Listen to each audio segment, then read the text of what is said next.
El voto útil.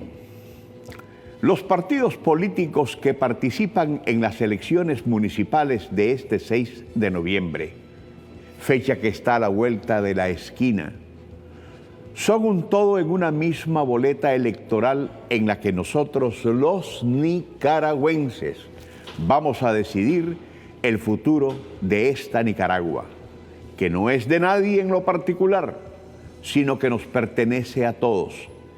Y a todos los que en la intimidad de la urna, con nuestra conciencia, vayamos a votar por X o Y candidato o candidata. Somos los que legitimaremos los resultados que emanen de nuestra voluntad. Desde hoy a lo que resta para llegar al 6 de noviembre solo nos separan 13 días. Y si restamos los 3 que nos impone el silencio electoral, nos quedan únicamente 10 días para hacer campaña proselitista y convencer a los que se dicen independientes, que ya son pocos, y que orgánica o partidariamente no están ni con uno ni con el otro. Aunque a algunos les estalle en el oído que yo diga que aquí las elecciones atrasan, porque los resultados ya los conocemos, tal será la barrida de la Alianza Unida Nicaragua Triunfa. Voy a centrarme en la importancia del voto útil y lo que significa a fin que nadie desperdicie el privilegio que constitucionalmente tenemos de decidir directamente por las autoridades edilicias que nos gobernarán a partir del 10 de enero de 2023. Fíjense bien que digo privilegio de decidir directamente, porque allá en Estados Unidos, desde donde se pretende acuñar que ellos son la máxima expresión democrática del planeta, quienes deciden no son los ciudadanos, sino un tal colegio electoral, que en realidad es una marioneta de los grandes capitales financieros que nos quebraron en el 2009 con la crisis mobiliaria. Wall Street, que es la bolsa bursátil de las operaciones globales del imperio. Y por supuesto, los ejes de poder establecidos como la CIA, el Pentágono, el Congreso, que en la suma imponen, de acuerdo al interés coyuntural, al títere por 4 u 8 años que puede llegar a ser un inquilino más de la Casa Blanca. Sobre este tema de la falsa democracia norteamericana, donde el voto ciudadano es menos que la decisión que tome el colegio electoral, hay que decir que 6 elecciones en Estados Unidos fueron impugnadas y una terminó en guerra. En lo más reciente, bien fresquecito aún, recordemos que durante la campaña presidencial de Estados Unidos en 2016, el entonces candidato Donald Trump rehusó comprometerse a aceptar los resultados de las elecciones.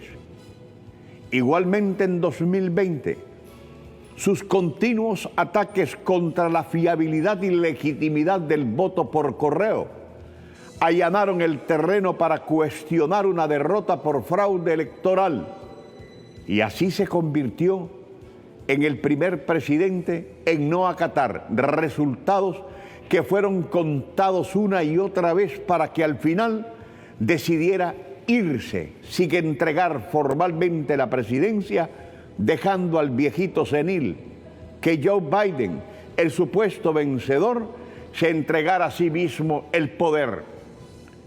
Este episodio, sin embargo, no es lo único, porque el pretendido adalid de la democracia, Estados Unidos, tiene una larga historia de elecciones impugnadas y de ciudadanos a los que jamás se les respetó el voto, porque el llamado colegio electoral se los inutilizó.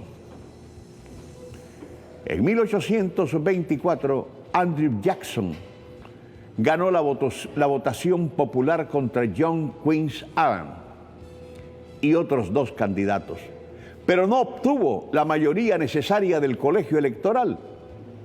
Una vez más, la Cámara Baja, aplicando un procedimiento en la Constitución, seleccionó a Adams como ganador sobre Jackson.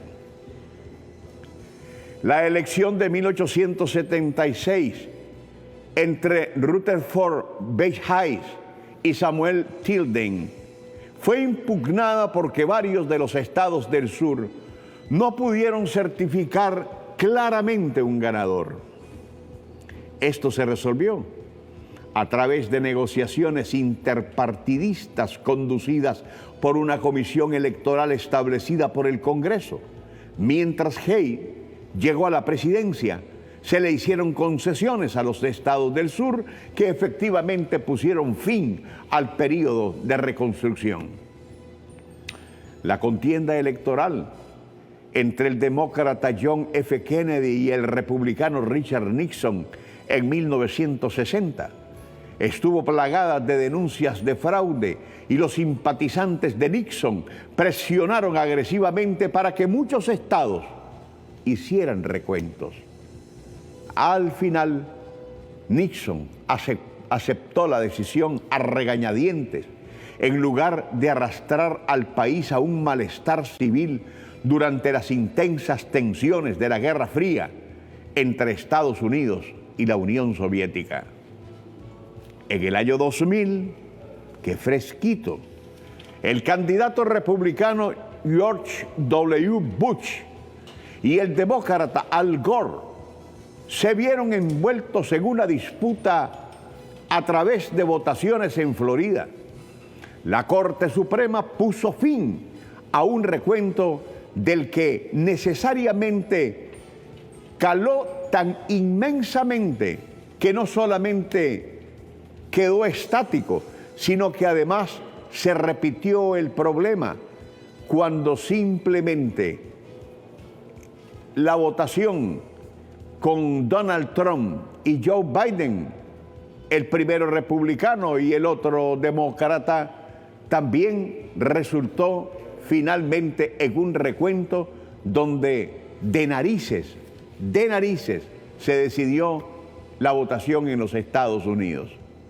Pero bueno, de estas cosas son las que nosotros debemos de tomar conciencia, del cómo aquellos que tienen deficiencias electorales en sus propios países vienen con sus recetarios a decirnos a nosotros, los nicaragüenses, que somos los que decidimos cómo es que realmente debemos hacerlo. Y entonces nuestras elecciones, para aquellos que tienen viciadas sus procesos electorales, no resultan ser transparentes, porque son transparentes únicamente en la medida que el imperio vea que en cada uno de nuestros países en América Latina gane su pelele, aquel que le ofrezca regalar, ya ni siquiera vender a cada uno de sus países. Nosotros vamos hacia el 6 de noviembre, vamos a decidir nosotros los nicaragüenses en elecciones que son un ejemplo en América Latina por la rapidez con que se evacúan los resultados, en elecciones que son concertadas, aceptadas a través de un proceso por los partidos políticos que participan en ella, en elecciones que transfieren al nicaragüense una enorme seguridad sobre lo que se está haciendo y sobre lo que se está decidiendo. Hacia eso vamos este próximo 6 de noviembre y por eso los animo a que usted, amigo televidente, con su conciencia en la urna electoral, vote por el progreso, por el desarrollo de este país, que únicamente lo garantiza, no por promesas, sino por acciones, la Alianza Unida Nicaragua Triunfa, a la cabeza de la cual se encuentra el Frente Sandinista de Liberación Nacional. Que Dios bendiga a Nicaragua.